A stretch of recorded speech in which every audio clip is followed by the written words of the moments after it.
Good evening all of you. I hope सभी बच्चे अच्छे होंगे, घर पे हेल्दी होंगे और बहुत अच्छे से पढ़ाई कर रहे होंगे। So in last lecture we had completed the concept of linkage and linkage वाले टॉपिक में हमने लास्ट लेक्चर में जो केसेस पढ़े थे वो क्रॉसिस ड्रोसोफिला की पढ़ी, जो मॉर्गन ने करवाई थी, फादर ऑफ एक्सपेरिमेंटल जेनेटिक्स। सो वास Morgan is the father of experimental genetics and what was his experiment. उसका एक्सपेरिमेंट जो था वो क्रॉसिंग ओवर लिंकेज को लेके था और किस ऑर्गेनिज्म के ऊपर था, ड्रोसोफिला के ऊपर, फ्रूट फ्लाई के ऊपर। 1910 में उसने ये एक्सपेरिमेंट स्टार्ट किए थे। क्यों ड्रोसोफिला सेलेक्ट की थी उसके हमने रीजंस पढ़े थे। सिंपल है, ग्रो करना, लाइफ साइकिल शॉर्ट है, ऑफस्प्रिंग्स का नंबर ज्यादा है और इजीली ऑब्जर्वेबल इनहेरिटेबल वेरिएशंस वाले कैरेक्टर्स प्रेजेंट है। मॉर्गन ने ही एक्सप्लेन किया कपलिंग एंड रिपल्शन हाइपोथेसिस को, एंड कपलिंग एंड रिपल्शन को हेल्डेन ने सिस एंड ट्रांस टर्म से रिप्लेस कर दिया था। उसके बाद मॉर्गन ने ही थ्योरी दी थी क्रोमोसोमल थ्योरी ऑफ लिंकेज। उसने जस्टिफाई किया कैसे जो आपके जीन्स रहते हैं वो एक ही क्रोमोसोम के ऊपर रहते हैं।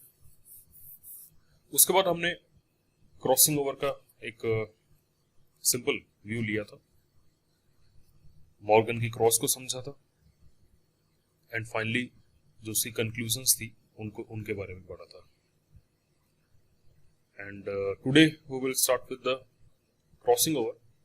एंड क्रॉसिंग ओवर में हम ऐसा नहीं है कि क्रॉसिंग ओवर को cell cycle point of view से पढ़ेंगे, हम क्रॉसिंग ओवर को पढ़ेंगे जेनेटिक्स पॉइंट ऑफ व्यू से। यहाँ जो हमारा रोल है क्रॉसिंग ओवर को लेके, उस चीज के साथ हम इसको पढ़ेंगे। So right on first point, the term crossing over, this term was given by Morgan. Crossing over term सबसे पहले मॉर्गन ने दी थी। एंड हम क्रॉसिंग ओवर को कैसे डिफाइन करेंगे?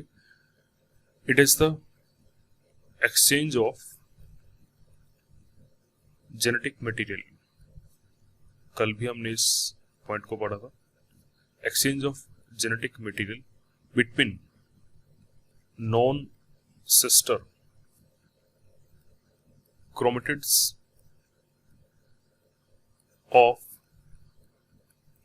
Homologous chromosome.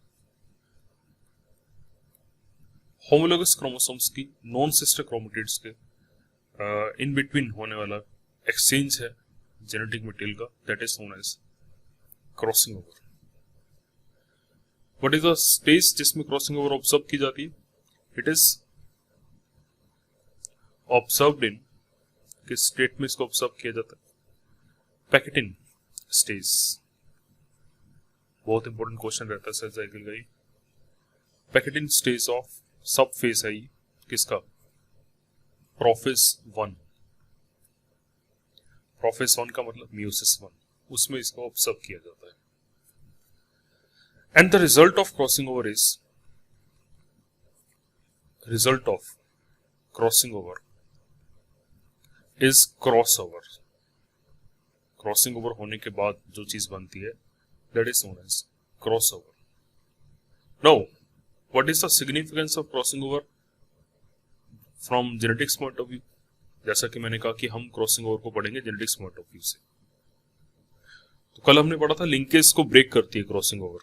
आपको ध्यान होगा हमने पढ़ा था कि जो एक पॉइंट हमने क्या पढ़ा था कि जो लिंकेज रहता है, लिंकेज अपोज करता है किसको? इंडिपेंडेंट असॉर्टमेंट को, इंडिपेंडेंट असॉर्टमेंट को।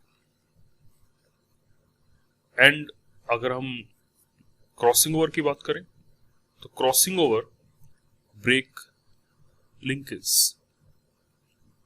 इसलिए crossing over and independent assortment एक दूसरे को फेवर करते हैं। यही कहें कि क्रॉसिंग ओवर फेवर करता है इंडिपेंडेंट असॉर्टमेंट को। So what is the result? Crossing over के बाद होता क्या है?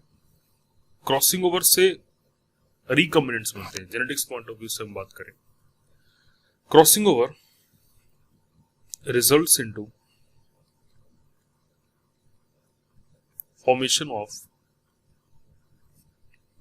न्यू कॉम्बिनेशन, नए कॉम्बिनेशंस बनते हैं, जिन कॉम्बिनेशंस को हम क्या बोलते हैं, उनको बोला जाता है रिकॉम्बिनेंट्स। रिकॉम्बिनेंट्स, जैसा कि हमने लास्ट लेक्चर में भी पढ़ा था कि let's suppose this is a chromosome और ये उसका होमोलोगस क्रोमोसोम है एंड इसके ऊपर कैपिटल ए है, यहाँ कैपिटल बी है, यहाँ स्मॉल ए है, यहाँ स्मॉल बी है। तो इसमें जो ये कॉम्बिनेशन रहेगा गैमेट्स का, ये पेरेंटल कॉम्बिनेशन है। What are recombinants? These are recombinants. और रिकॉम्बिनेंट्स कैसे बनेंगे? By crossing over. कल हमने इसको पढ़ा था, आप देख सकते हैं उस लेक्चर में जाकर दोबारा कैसे रिकॉम्बिनेंट्स बनते हैं। So crossing over results into the formation of recombinants. लेकिन हमेशा ऑलवेज नहीं, ये सही नहीं है। मैं किस पॉइंट की बात कर रहा हूं? Crossing over always results into the formation of recombinants, नहीं, ऐसा नहीं है। इस पॉइंट को ध्यान रखिएगा। जैसे for example crossing over in completely homozygous condition results into formation of crossover. Crossover तो बन जाएगा बट नॉट रिकॉम्बिनेंट्स। इस पॉइंट का क्या मतलब है, आप इस डायग्राम के थ्रू देखिए। Look at this diagram. ये डायग्राम हमने कल भी पढ़ा था। This is representing the crossing over. Simple, ये होमोलोगस क्रोमोसोम्स हैं और क्रॉसिंग ओवर के बाद जो प्रोडक्ट बनते हैं they are collectively known as cross over. Cross over. लेकिन जैसा मैंने कहा कि सभी क्रॉस ओवर रिकॉम्बिनेंट्स नहीं बनाते। कैसे? इसी क्रॉस को हम दोबारा देखते हैं, इसी डायग्राम को। लेट्स सपोज कि हम इसको लेबल करें, अगर यहाँ आपका ए जीन है और यहाँ आपका बी जीन है एंड इस पोजीशन पे आपका जो जीन है स्मॉल ए है, इस पोजीशन पे जो आपका जीन है small B. What is the genotype? Capital A small A capital B small B. It means it is hybrid condition. Hybrid कह लो या जिसे हम बोलते हैं इट इज हेटेरोजाइगस कंडीशन। ये आपकी हेटेरोजाइगस कंडीशन है। अब इस केस में अगर क्रॉसिंग ओवर हुई तो आपका जो फाइनल कॉम्बिनेशन बनेगा, यहाँ स्मॉल ए आ गया, यहाँ क्या था कैपिटल बी, यहाँ है कैपिटल ए, यहाँ है स्मॉल बी। कॉम्बिनेशन बना small A capital B and capital A small B. अब ये क्या बने हैं? Cross over. बिल्कुल। ये रिकॉम्बिनेंट्स हैं? बिल्कुल है, रिकॉम्बिनेंट्स बिल्कुल पॉजिटिवली हैं ये, क्योंकि नए कॉम्बिनेशंस बने हैं। पेरेंटल कॉम्बिनेशन तो क्या था? Capital A capital B and small A small B. और क्रॉसिंग ओवर के बाद जो रिजल्ट बना है small A capital A small B. That's why these are recombinants. इसलिए ये रिकॉम्बिनेंट्स हैं। लेकिन इसी कंडीशंस को दोबारा देखते हैं। जैसा कि मैंने कहा, ये कंडीशन किस में थी? हाइब्रिड कंडीशन में थी। अगर लेट्स सपोज आपका ऑर्गेनिज्म हाइब्रिड नहीं है, होमोजाइगस है, capital A capital B, crossing over हुई। क्रॉसिंग ओवर के बाद यहाँ आ गया कैपिटल ए, यहाँ है कैपिटल ए, यहाँ है कैपिटल बी, यहाँ है capital B. What is the genotype? Capital A capital B. This condition is homozygous condition है। क्रॉसिंग ओवर हुई, क्या रिजल्ट बने?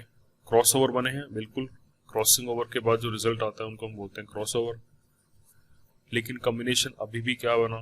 Capital A capital B. Parental भी क्या था? Capital A capital B. नया कॉम्बिनेशन बन ही नहीं सकता। इवन क्रॉसिंग ओवर हुई है, रिकॉम्बिनेंट नहीं बना। क्रॉसिंग ओवर हुई, लेकिन क्या आप इन्हें रिकॉम्बिनेंट बोल दोगे? नहीं, these are not recombinant. It means अगर होमोजाइगस कंडीशन होती है और क्रॉसिंग ओवर हो भी जाए तो रिकॉम्बिनेंट नहीं बनते। एटलीस्ट 2 या 2 से ज्यादा हेटेरोजाइगस कंडीशंस होनी चाहिए, ये हमने पॉइंट पढ़ा कि crossing over in completely homozygous condition results into the formation of crossover, but recombinants नहीं बनते। उस कंडीशन में रिकॉम्बिनेंट्स नहीं बनते। पॉइंट समझ में आया? इस पॉइंट को ध्यान रखिएगा, क्योंकि क्रॉसिंग ओवर हो और आप लिखते हैं कि रिकॉम्बिनेंट्स भी बने हैं। क्लियर? रिकॉम्बिनेंट्स कहां मिलेंगे? Recombinants are found in those organisms where, जहां क्या होगा, हेट्रोजेगस लोकेशन प्रेजेंट होगी।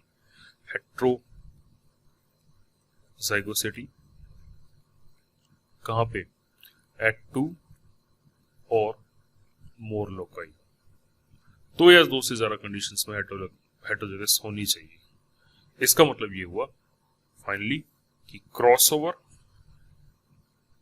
जो हम टर्म पढ़ते हैं एंड रिकॉम्बिनेंट्स जो हम टर्म पढ़ते हैं, दीज आर डिफरेंट टर्म्स।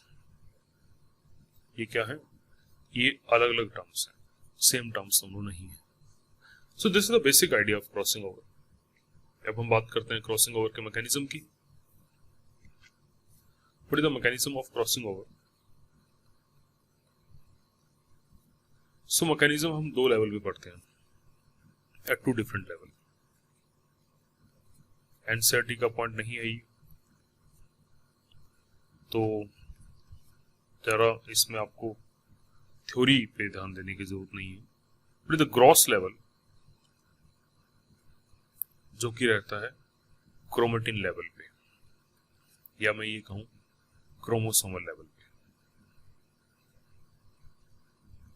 और दूसरा रहता है मॉलिक्यूलर लेवल पे। मॉलिक्यूलर लेवल पे जब हम क्रॉसिंग ओवर को देखते हैं तो किस लेवल पे होगा? डीएनए लेवल पे, एट डीएनए लेवल, जिसको हम बोलते हैं जेनेटिक रिकॉम्बिनेशन। जेनेटिक रिकॉम्बिनेशन, ठीक है।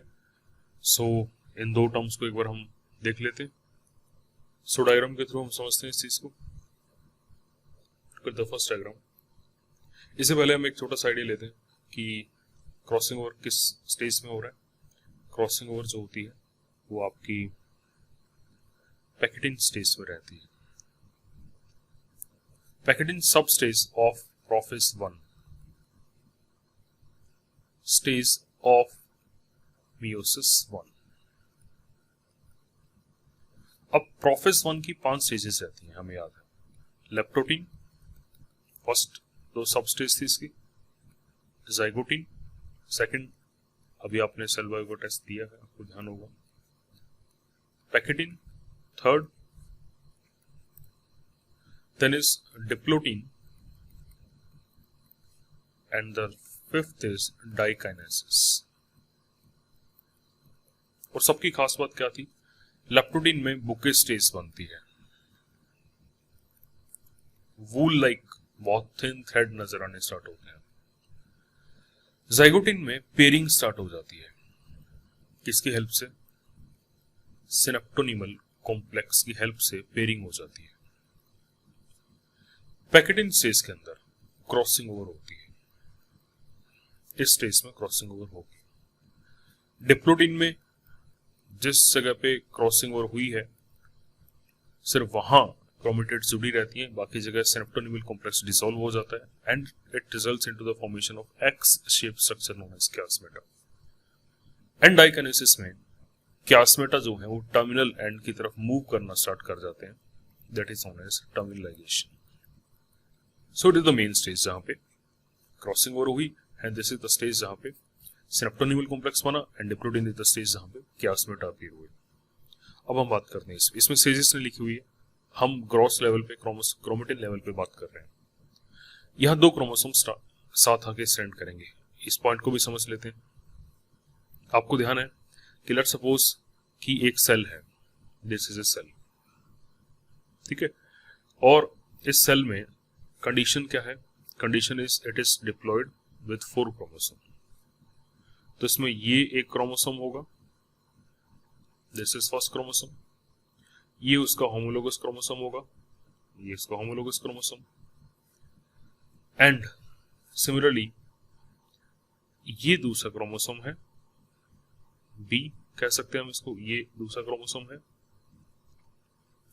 इसको मैं अगर नंबरिंग दूं तो ये आपका ए है, ये उसकी कॉपी है, ये बी है, ये उसकी कॉपी है।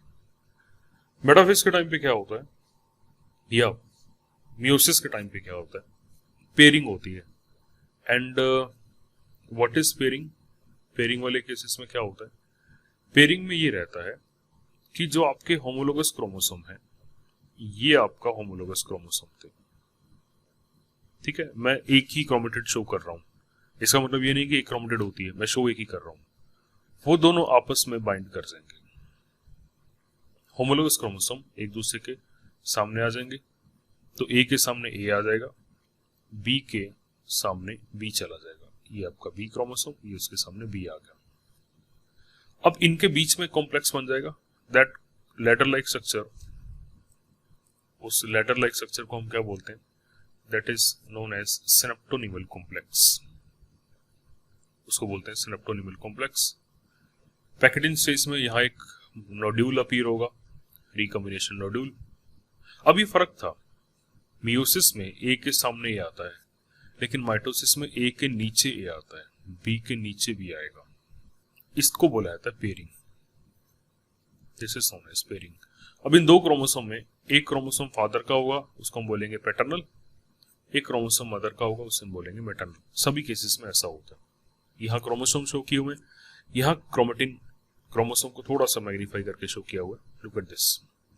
कोई एक क्रोमोसोम पिक कर लीजिए, उसमें ये जो एक क्रोमोसोम है, ये एक्चुअली आप इसको ऐसे समझिए, यहाँ इसने ऐसे शो किया हुआ है, दिस इज द योर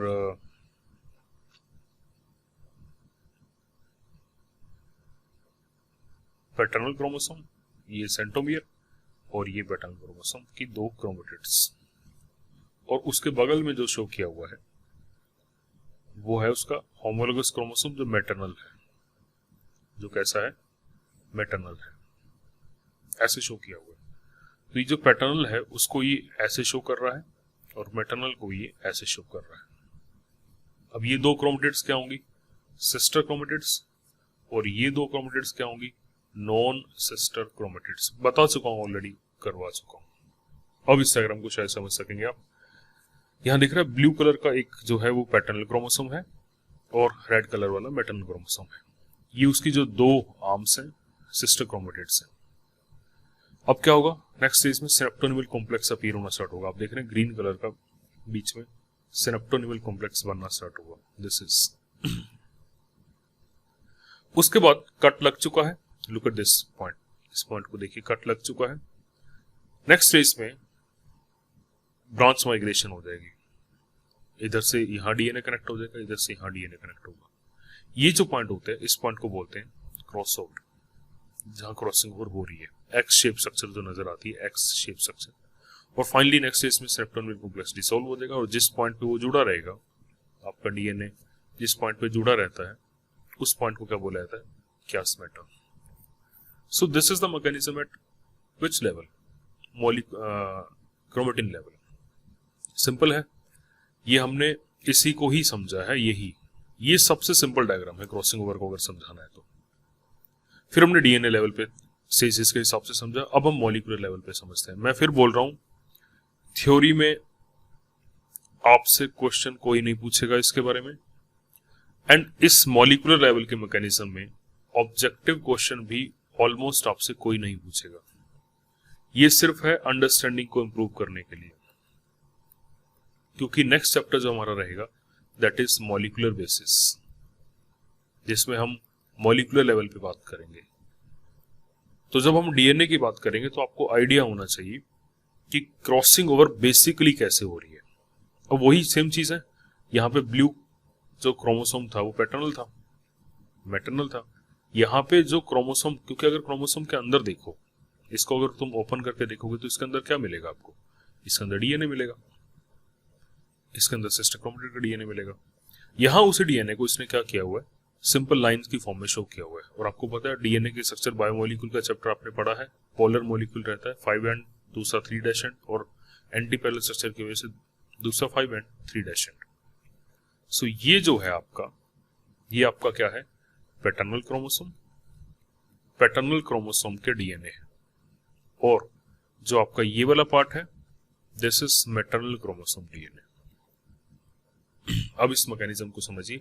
अगर नहीं भी समझ में आएगा तो कोई बड़ा इशू नहीं है इसमें। ये सिर्फ एक बेसिक मैकेनिज्म है ये समझाने के लिए कि कैसे ट्रांसफर होता है। सबसे पहले एक कट लगेगा, ये एक मैकेनिज्म समझा रहा हूं मैं, और ये सिंपल है। क्रॉसिंग ओवर के बेसिक मैकेनिज्म को समझाने के लिए कई थ्योरीज दी गई थी। उसमें डबल स्ट्रैंड कट भी हो सकता है, सिंगल स्ट्रैंड कट भी हो सकता है, दोनों स्ट्रैंड्स में भी कट हो सकता है। ये मैं एक सिंपल डायग्राम समझा रहा हूं। जब यहां कट लगा तो हुआ क्या कि इस लोकेशन से यहां कट लगा इस पॉइंट पे, इतना डीएनए डिस्ट्रॉय कर दिया गया। सिमिलरली यहां ये वाला डीएनए डिस्ट्रॉय कर दिया गया, और इस एक्टिविटी को बोलते हैं 5' to 3' एक्सोन्यूक्लियस एक्टिविटी। क्योंकि 5' एंड ये, क्योंकि ये इसका अगर आपने कट लगा दिया तो ये 5' एंड था, और ये आपका 3' एंड है, ये सॉरी ये वाला आपका जो एंड है, एक सेकंड मैं रब करता हूं फिर आपको समझ में आएगा। जब कट लग गया तो जो नए एंड बने उसमें ये 3' एंड बना, ये 5' एंड बना, ऐसे ये 5' एंड बना, ये 3' एंड बना। एक्टिविटी है 5' to 3', तो 5' to 3' यहां कट करेगी, डीएनए डिस्ट्रॉय कर देगी। ऐसे ही 5' to 3' यहां ये चलेगी और डीएनए को डिस्ट्रॉय कर देगी। इतना पैच खाली हो गया, देख रहे हैं गैप आ गया, दिस इज गैप। अब होगा ब्रांच माइग्रेशन। ये जो ब्रांच है ये दूसरे क्रोमोसोम की तरफ माइग्रेट करेगी, लुक एट दिस, और उसके डीएनए को रिप्लेस कर देगी। रिप्लेस कर दिया। अब इंपॉर्टेंट चीजें समझने वाली, ब्रांच माइग्रेशन के बाद ध्यान से समझिए मैं जो पॉइंट बोल रहा हूं। ब्रांच माइग्रेशन के बाद इस जो स्टैंड है उसको टेम्पलेट बना के यहां डीएनए सिंथेसाइज किया जाएगा, इसको टेम्पलेट बना के यहां डीएनए सिंथेसाइज किया जाएगा। लुक एट दिस, एरो दिखा रहा है आपको। अब क्या होगा, ये और ब्रांच मूव करती रहेगी, माइग्रेट करती रहेगी, तो ये आगे शिफ्ट होता रहेगा। ब्रांच को हटा रिप्लेस किया जाता रहेगा और ऊपर मूव करती रहेगी। अब इस लोकेशन में क्या होगा, जितना गैप था वो फिल हो गया इस टेम्पलेट के बेसिस पे, तो वो बिल्कुल इसके जैसा बनेगा, इसलिए यहां पे रेड कलर शो किया हुआ है। फाइनली जब प्रोसेस रुक जाएगा तो ये जो है इस एंड से कनेक्ट कर जाएगा। लुक एट दिस, यहां कनेक्शन हो गया, यहां कनेक्शन हो गया।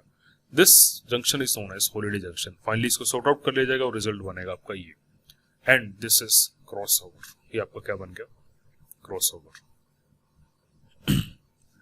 लुक एट दिस, इसमें cross over non cross over कैसे कहा गया, ये जो है ये पूरी की पूरी रेड रही इसलिए नॉन क्रॉस ओवर है।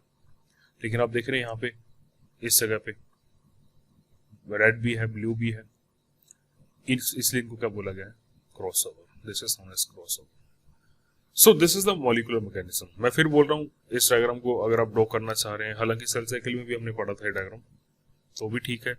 अगर नहीं भी समझ में आया तो भी कोई बड़ा इश्यू नहीं है, ये सिर्फ अंडरस्टैंडिंग को हम थोड़ा सा एक डेप्थ पे कंसेप्ट को समझ जाते हैं क्रॉसिंग ओवर को, नहीं तो सिर्फ हम डेफिनेशन से ही रटते हैं। मॉलिक्यूलर लेवल पे हमें थोड़ा हेल्प कर जाएगा, बस इतनी सी बात है। So these are the two mechanism जहाँ पे ये काम चल रहा है। नेक्स्ट आता है, अगर हम बात करें क्रॉसिंग ओवर की वेरिएशंस की, तो माइटोटिक क्रॉसिंग ओवर वैसे तो नहीं होती है, माइटोसिस में क्रॉसिंग ओवर नहीं होती है। हम जानते हैं कि माइटोसिस में क्रॉसिंग ओवर नहीं होती है, लेकिन फिर भी कुछ एक पॉइंट्स हम सिर्फ उन पॉइंट्स को लिखेंगे। First point, it is rare in nature. Sharp line biology में हुआ ही नहीं करती, it is rare in nature, and जहां भी मिलेगी वहां पे इसका जेनेटिक सिग्निफिकेंस कुछ भी नहीं है, जो नो जेनेटिक सिग्निफिकेंस। जैसे अभी हमने पढ़ा कि क्रॉसिंग ओवर अगर म्यूसिस में हो रही है उसका जेनेटिक सिग्निफिकेंस है, क्या है, वो ट्रांसफर हो रही है नेक्स्ट जनरेशन में, वो ट्रांसफर हो रही है, वेरिएशंस लेके आ रही है। लेकिन माइटोसिस से वेरिएशंस आती भी है तो नेक्स्ट जनरेशन में ट्रांसफर नहीं होती, इसलिए जेनेटिक सिग्निफिकेंस इसका नहीं है। कुछ एग्जांपल्स हैं, अगर क्वेश्चन आ गया तो कभी एग्जांपल के ऊपर आ सकता है। जैसे कर्ट स्टर्न ने ऑब्जर्व की थी ये in case of Drosophila. Drosophila के कुछ सेल्स में माइटोसिस के टाइम पे भी क्रॉसिंग ओवर मिल जाती है। सिमिलरली अदर एग्जांपल्स में एस्परजिलस निडुलेंस के केस में भी इसे ऑब्जर्व किया गया है। एस्परजिलस निडुलेंस के केस में भी इसे ऑब्जर्व किया गया है। पोंटेक और वो ने इसे ऑब्जर्व किया था। खैर माइटोटिक क्रॉसिंग ओवर नहीं होती है, लेकिन फिर भी जो कुछ एग्जांपल है, रेयर एग्जांपल, इनको ध्यान रखिएगा। नेक्स्ट हम बात करें, स्टेप्स हमारे डिस्कस हो ही चुके हैं। What are the different steps? पहले सिनेप्सिस होगी, फिर क्रॉसिंग ओवर होगी, फिर टर्मिनेशन होगी। अब हम आते हैं सीधा किस पे? टाइप्स ऑफ क्रॉसिंग ओवर पे। Next topic is types of crossing over. तो लिंकेज मैप के लिए ये चीज हमारे लिए जरूरी है। Types of cross over, types of crossing over के बेसिस पे हम बात करें कितने पॉइंट्स पे क्रॉसिंग हो रही है, उस बेसिस पे देयर आर फॉलोइंग टाइप्स। कितने पॉइंट्स पे क्रॉसिंग ओवर हो रही है। टाइप्स की अगर मैं बात करूं, so the first is single crossover. Single crossover, in short SCO, single crossover. When single chiasmata is observed, जब सिर्फ एक ही chiasmata ऑब्जर्व किया जाता है तब उसे बोलते हैं सिंगल क्रॉसओवर। एंड क्योंकि जो क्रॉसिंग ओवर चलती है वो टेट्राड स्टेज पे चलती है। टेट्राड स्टेज का मतलब है कि 4 क्रोमेटिड्स प्रेजेंट रहेंगी। लाइक जैसे अभी हमने जो डायग्राम देखा था उस डायग्राम में देखिए, how many chromatids? 1 2 3 4 tetrad. Bivalent क्यों बोलते हैं? Completely this structure is known as bivalent pair of homologous chromosome, क्योंकि 4 क्रोमेटिड्स इन्वॉल्व हैं। तो टेट्राड स्टेज पे काम चल रहा है। सिंगल क्रॉसओवर में क्या होगा? After crossing over, after crossing over होने के बाद 2 विल बिकम क्रॉसओवर, क्योंकि उनके बीच में क्रॉसिंग ओवर हो चुकी होगी, and 2 will become non crossover, क्योंकि उनके बीच में क्रॉसिंग ओवर नहीं हुई होगी। क्लियर? 2 को क्या बोलेंगे? नॉन क्रॉसओवर, और 2 को बोलेंगे crossover. Look at this diagram, इस डायग्राम को समझते हैं। ये एक सिंपल डायग्राम है, इसमें क्रोमेटिड्स टेट्राड स्टेज पे नहीं दिखाई गई, लेकिन आप देख रहे हैं एक्स शेप जो स्ट्रक्चर है, एक्स शेप स्ट्रक्चर कितनी बनी है? सिंगल। ये single chiasmata, single chiasmata is observed. It is single crossover. ये सिंगल क्रॉसओवर का रिजल्ट है।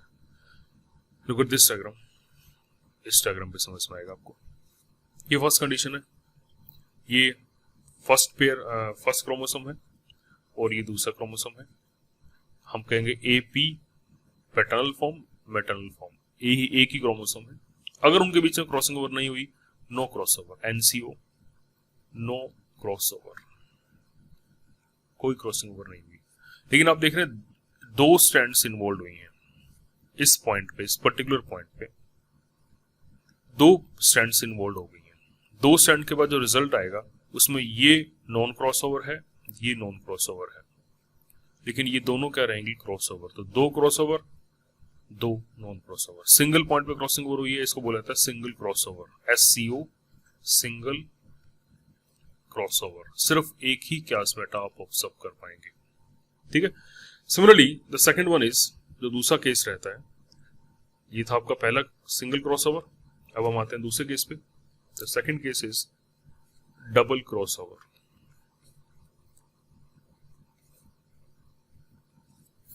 डबल क्रॉसओवर में what is the case? 2 chiasmata observe होंगे आपको। chiasmata formation at 2 points in a pair of homologous chromosome. homologous chromosomes के pair पे सिर्फ 2 जगह पे आपको क्या मिलेगा? कैस्मेटा मिलेगा, एक्स शेप स्ट्रक्चर।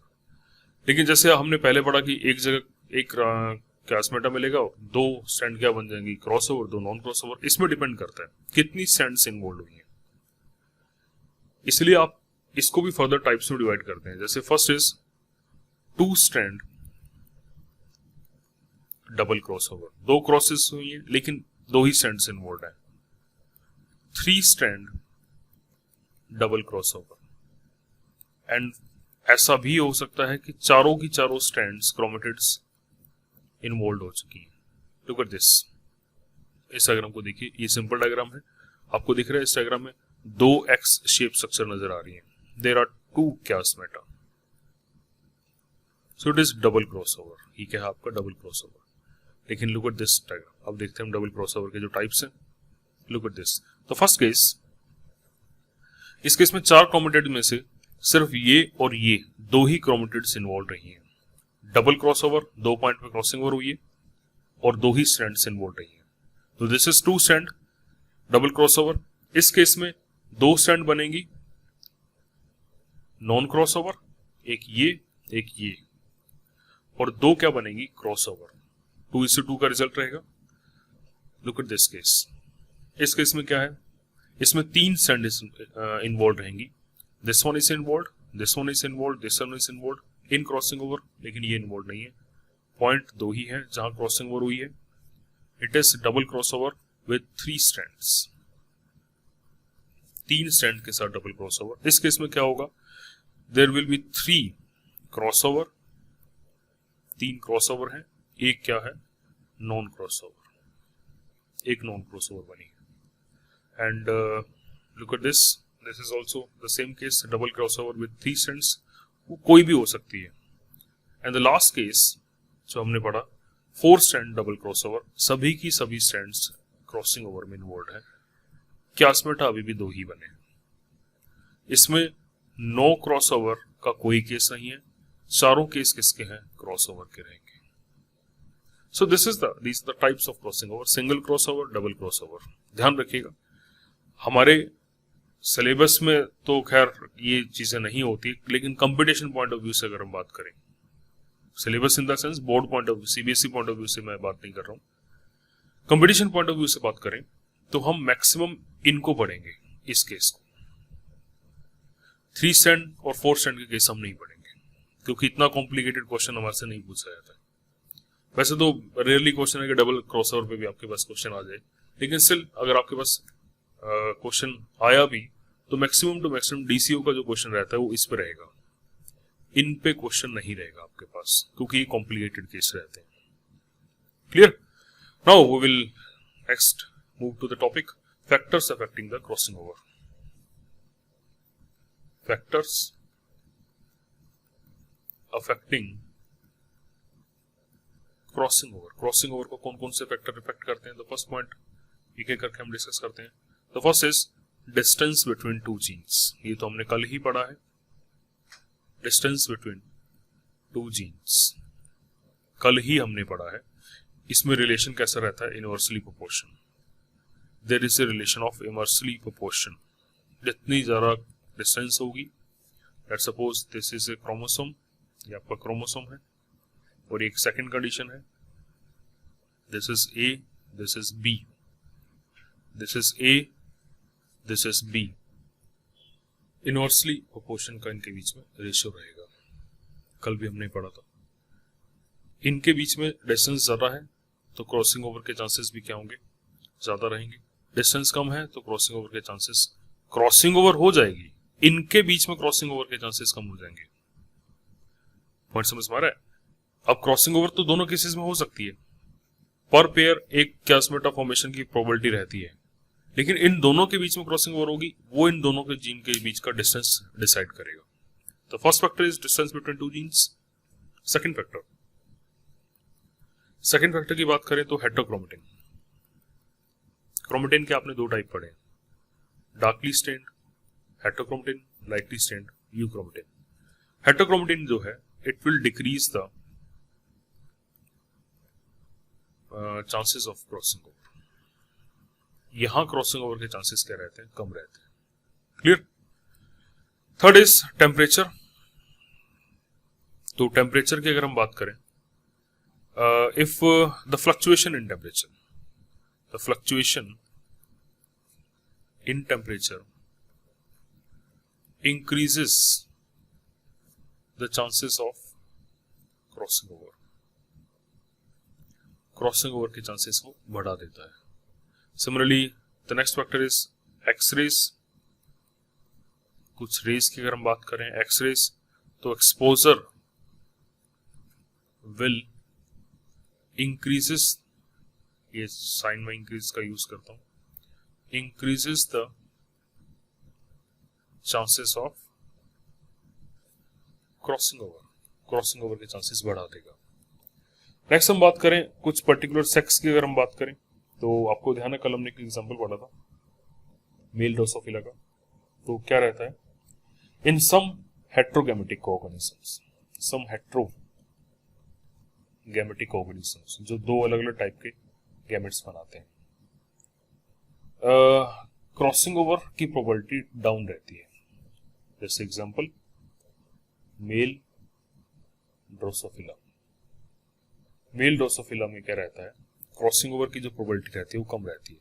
और मेल ड्रोसोफिला हेट्रोगैमेटिक है, एक एक्स क्रोमोसोम है, एक वाई क्रोमोसोम है, तो दो टाइप के गैमेट्स इसमें बनते हैं।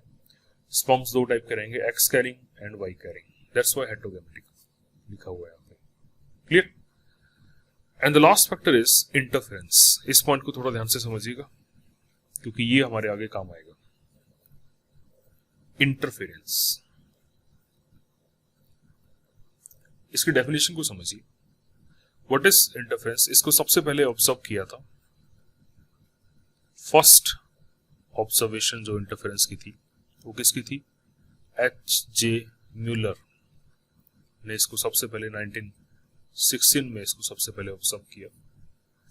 And interference, this is also known as, this condition is also known as chiasma interference or simply chromosomal interference. chiasma interference है, इसको chromosomal interference भी बोला जाता है। So what is the definition of interference? इसको समझिए पहले और बहुत ध्यान से समझिएगा। What is interference? Occurrence of one crossover, जहां एक क्रॉसओवर हुआ, मतलब जहां एक क्यास्मेटा बना। Single crossover decreases the chances of likelihood of, या हम ये कह सकते हैं इंटरफेयर कर रहा है, तभी इंटरफेरेंस बोला जाता है। Interfere the occurrence of another crossover nearby। Diagram के थ्रू अगर मैं समझाऊं तो this is the case. Let's suppose, पहले डेफिनेशन क्या है, एक क्रॉसिंग ओवर दूसरी क्रॉसिंग ओवर को अपने पड़ोस में नहीं होने देती। लेट्स सपोज ये आपका एक क्रोमोसोम है and this is the second chromosome. अब लेट्स सपोज कि इस पॉइंट पे क्रॉसिंग ओवर हुई है, इस पॉइंट पे यहां, तो यहां पे आपको एक्स शेप स्ट्रक्चर नजर आएगी। तो इस पॉइंट की क्रॉसिंग ओवर अपने आसपास, यहां पे पहली क्रॉसिंग ओवर हुई, फर्स्ट क्रॉस ओवर, अपने आसपास किसी दूसरी क्रॉसिंग ओवर के चांसेस को कम कर देगी, इंटरफेयर करेगी, अपोज करेगी। इसका मतलब क्लियर है, सिंगल क्रॉस ओवर होती है तो वो डबल क्रॉस ओवर को इंटरफेयर करता है। या हम ये कहें कि जब भी क्रॉसिंग ओवर होती है उसकी वजह से क्या सामने आते हैं? रिकॉम्बिनेंट्स। इस पॉइंट को समझिएगा, क्रॉसिंग ओवर से रिकॉम्बिनेंट सामने आए, और रिकॉम्बिनेंट्स दो तरीके से हो सकते हैं, सिंगल क्रॉस ओवर के रिकॉम्बिनेंट्स, डबल क्रॉस ओवर के रिकॉम्बिनेंट्स। सिंगल क्रॉस ओवर के रिकॉम्बिनेंट्स के चांसेस ज्यादा होंगे, डबल क्रॉस ओवर के रिकॉम्बिनेंट के चांसेस बहुत कम होंगे। या in simple word, double cross over की प्रोजेनी रिजल्ट बहुत कम मिलेंगे। This is known as interference, इसको बोला जाता है interference. occurrence of one crossing over decreases the chances of the occurrence of another crossing over nearby। And किस terms में हम इसको मेजर करते हैं, इंटरफेरेंस को किस टर्म्स में मेजर किया जाता है? Radon, the degree of interference is measured in terms of coefficient of coincidence, coefficient of coincidence, coefficient of coincidence के टर्म्स में इसको मेजर किया जाता है। एंड इसको कैसे कैलकुलेट किया जाता है? It is calculated as observed double crossover DCO upon expected double crossover. Clear? This is known as coefficient of coincidence. Clear? अगर इंटरफेरेंस मैक्सिमम होगा तो क्या केस रहेगा, अगर इंटरफेरेंस मिनिमम होगा तो क्या केस रहेगा, और उसको आप कैसे कैलकुलेट करोगे? कितने क्रॉसओवर आए हैं, कितने एक्सपेक्टेड थे, इनके रेशियो को बोला जाएगा कोएफिशिएंट ऑफ कोइंसिडेंस। क्यों? Because the interference is only observe when two chiasmata formed. Interference तभी ऑब्जर्व होगी जब दो कैसमेटा बनेंगे।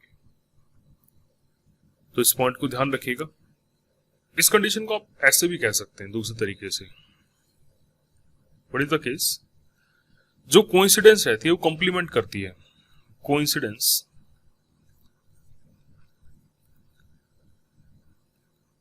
Complement the interference. इंटरफेरेंस कैसे? कोइंसिडेंस कोएफिशिएंट प्लस इंटरफेरेंस, इनका सम 1 के इक्वल होता है। The sum is equal to 1। So अगर मान लो इंटरफेरेंस 1 है तो कोइंसिडेंस ऑफ कोएफिशिएंट कितना आएगा? 0। इसलिए वैल्यू 1 से 0 के बीच में फ्लक्चुएट करेगी। वैल्यू जो रहेगी वो 1 से 0 के बीच में फ्लक्चुएट करेगी। So what is the interference? Single crossover inhibit the double crossover nearby। Second किस टर्म्स में मेजर करोगे? कोएफिशिएंट ऑफ कोइंसिडेंस के टर्म्स में मेजर करोगे। What is the formula? Observed double crossover upon expected double crossover and they will complement each other। तो ये आज का हमारा टॉपिक था क्रॉसिंग ओवर का। हम एक क्विक रिवीजन ले लेते हैं, लेकिन उस एक क्वेश्चन मैं आपको आज देता हूँ, उस क्वेश्चन को आप सोल्व करिएगा। What is the question? देखिए ध्यान से। अभी तक हम लिंकेज कंप्लीट कर चुके हैं, ठीक है। और लिंकेज में हमने पढ़ा कि लिंकेज जो है वो अपोज करती है किसको? इंडिपेंडेंट असॉर्टमेंट को। या ऐसे समझिए, अगर लिंकेज हो तो इंडिपेंडेंट असॉर्टमेंट ऑब्जर्व नहीं होती। यहां तक आप सभी सेटिस्फाइड होंगे और सब कुछ समझ में आ भी गया होगा। अगर लिंकेज हुई तो इंडिपेंडेंट असॉर्टमेंट नहीं होती, ये हम अब तक पढ़ चुके हैं। अब मेरे क्वेश्चन क्या है, क्वेश्चन का आंसर करिएगा। क्वेश्चन से पहले मैं एक इंफॉर्मेशन आपको दे देता हूं कि मेंडल के केस में जो 7 कैरेक्टर थे,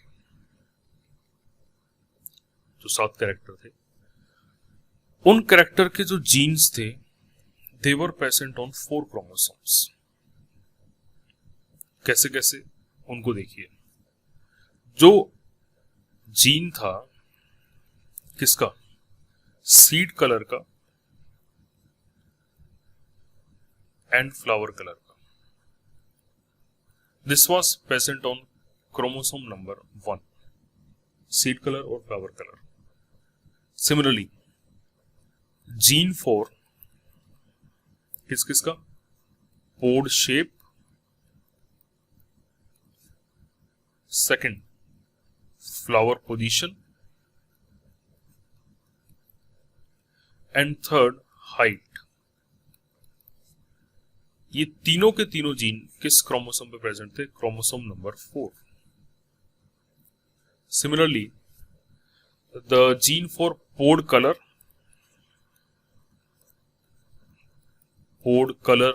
का जो जीन था एंड जो जीन था सीड शेप का, ये दोनों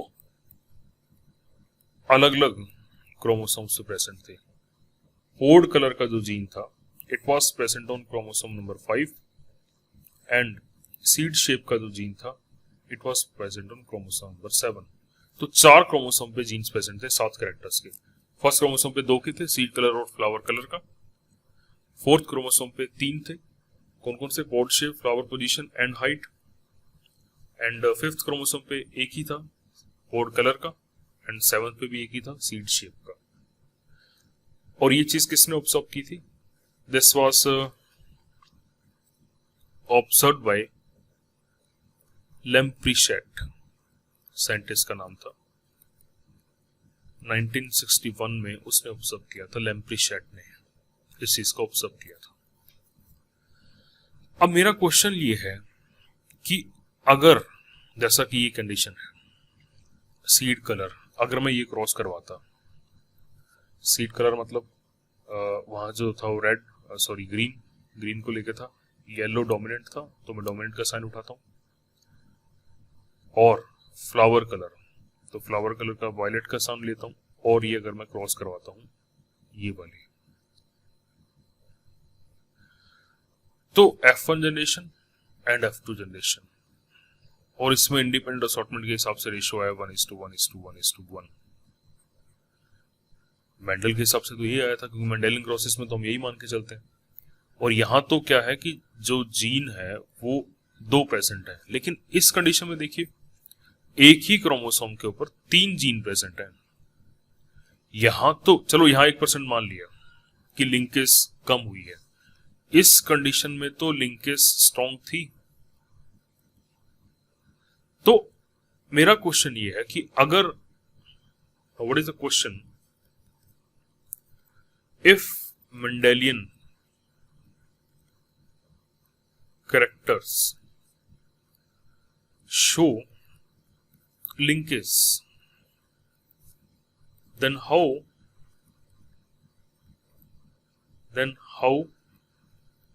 Mendel was able to find out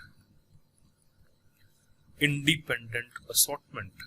क्योंकि ये दोनों चीजें तो अपोज करती हैं एक दूसरे को, उसको इंडिपेंडेंट असॉर्टमेंट फिर कैसे पता लगी? क्योंकि इंडिपेंडेंट असॉर्टमेंट के लिए तो लिंकेज का होना चाहिए नहीं। ये मेरे क्वेश्चन का आंसर आप करिएगा कि ये बहुत इंपॉर्टेंट क्वेश्चन है। अगर आपको लिंकेज समझ आ चुकी है, जेनेटिक्स अब तक समझ में आ चुकी है, तो इस क्वेश्चन का आंसर मुझे कर देंगे। मेंडेलियन कैरेक्टर अगर लिंकेज शो करते, जो कि करते थे, ये हाइपोथेसिस नहीं है, ये जो है प्रूव्ड रिजल्ट है, क्योंकि अब तक तो हम सीक्वेंसिंग कर चुके हैं, सभी मैपिंग कर चुके हैं। 7 कैरेक्टर के जीन्स 4 क्रोमोसोम्स पे थे, और जिनमें से 3 तो एक ही क्रोमोसोम पे थे, 4th नंबर पे।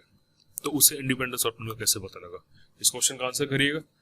और हम एक क्विक रिवीजन लेते हैं हमारे टॉपिक की। आज के जो टॉपिक हुआ है क्रॉसिंग ओवर का, सो क्रॉसिंग ओवर में हमने उसकी डेफिनेशन पढ़ी, एक्सचेंज किस स्टेज में हो रहा है, पैकेटिंग, एंड इस पॉइंट का ध्यान रखिएगा कि क्रॉसिंग ओवर हो और रिकम्बिनेंट हो कोई जरूरी नहीं होता, क्रॉसिंग ओवर हो और रिकम्बिनेंट हो कोई जरूरी नहीं होता, क्योंकि क्रॉसिंग ओवर एंड रिकम्बिनेंट दोनों अलग अलग टर्म्स होती हैं।